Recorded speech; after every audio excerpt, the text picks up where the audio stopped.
is an honor to welcome you all as we mark a significant milestone with the listing of Aradel Holdings PLC on the NGX main board, an achievement that benefits both the company, the capital market, and the broader Nigerian economy.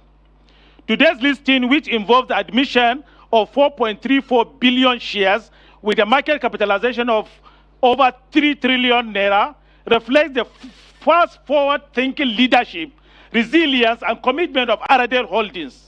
The company has been a key player in Nigeria's energy sector, particularly in the exploration, production, and refining of petroleum products. At the Nigerian Exchange Group, we are proud to be Africa's leading integrated market infrastructure group, providing a robust, transparent, and technologically advanced platform that facilitates efficient capital raising. Our market is strategically positioned to support the growth ambitions of businesses by offering a trusted environment underpinned by world-class governance standards and innovative frameworks. You look at a listing like this, it does so many things for our market.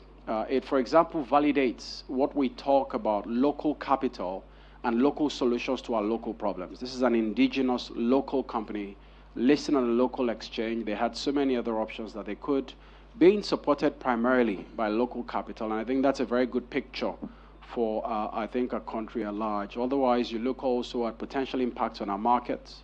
We have oil and gas companies listed today, but to see a solid quality company like this, you start to think about comparisons and comps and how that strengthens the market. Of course, it's another good testament to companies that are looking behind. People look up to Aradel, and steps that they take, I think, are quite helpful. So we're grateful for the listing. And finally, is just to speak very quickly as to how we continue to work within the group to transform our market. This listing fits into, as you would see, a lot of the activity we've done since the start of the year. We're very grateful, the tailwind, as it were, that continues to support our business.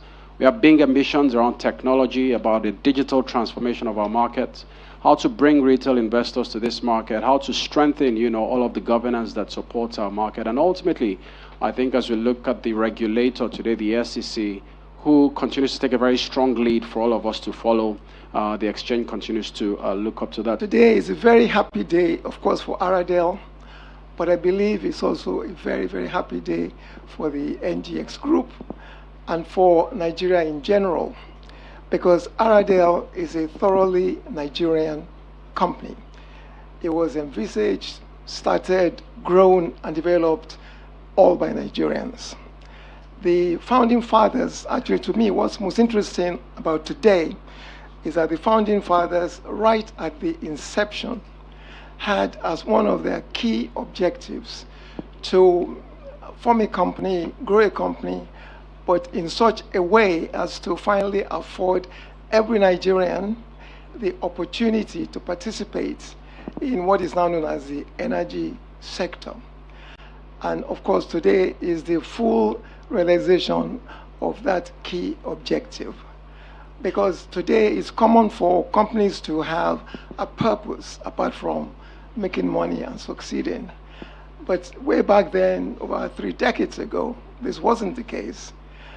So I think the founders of the company are to be commended that apart from setting out to hopefully grow a successful business, they also had the sense of purpose to the business. We are one of the most prolific and endowed geographical basin. Proven reserves today is about 37 billion barrels. We are still scratching the surface on that. That's in terms of oil. In terms of gas, our proven reserves is about 206 trillion standard cubic feet of gas. At the current rate of exploitation, we will spend over 110 years to be able to exhaust that. And that's mainly associated gas. For non-associated gas, that number potentially grows from the 206 TCF to over 600 TCF. So essentially, Nigeria is a huge tank of gas with droplets of oil. These have together over the years provided the economic lifeline for us as a nation. As at the time we checked the last, at $81 per barrel, the oil and gas industry accounted for about 32% of our national revenue, based on the 1.3 million barrels per day that was produced last year. Interesting to know that that 1.3 million barrels is actually about 50% of the peak that we have done as a country in 2005, when we were conveniently doing 2.5 million barrels per day. And I think the point I would like to make is that those resources have not disappeared. We just have to contend with a number of factors. And I will speak to what we have done in Aradel, which has positioned us to where we are today, and probably gives an insight as to where we'll be going forward. So let me speak a bit about us as Aradel. We are a conglomerate. We're a group of companies. Essentially, we today operate and generate value from 6 different assets and companies. In no particular order, the first of them is our upstream entity, which is Aradel Energy Limited. Today situated with the flagship asset at Ogbele. Last year, we ended up with a year average of almost 10,000 barrels per day.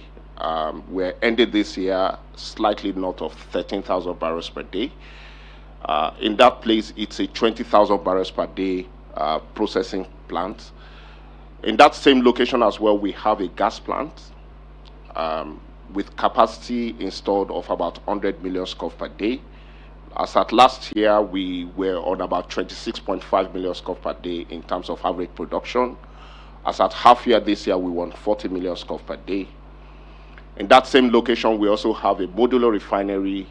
Capacity is 11,000 barrels per day. Last year, we achieved year average of 42%, and that's the highest we had achieved. And this year, we are trending north of that.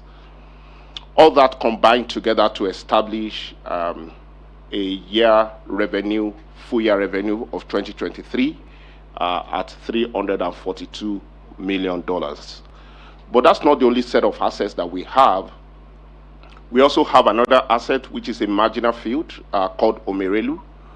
Omerelu is a growth opportunity for us. Up until May 31st this year, we had not worked it.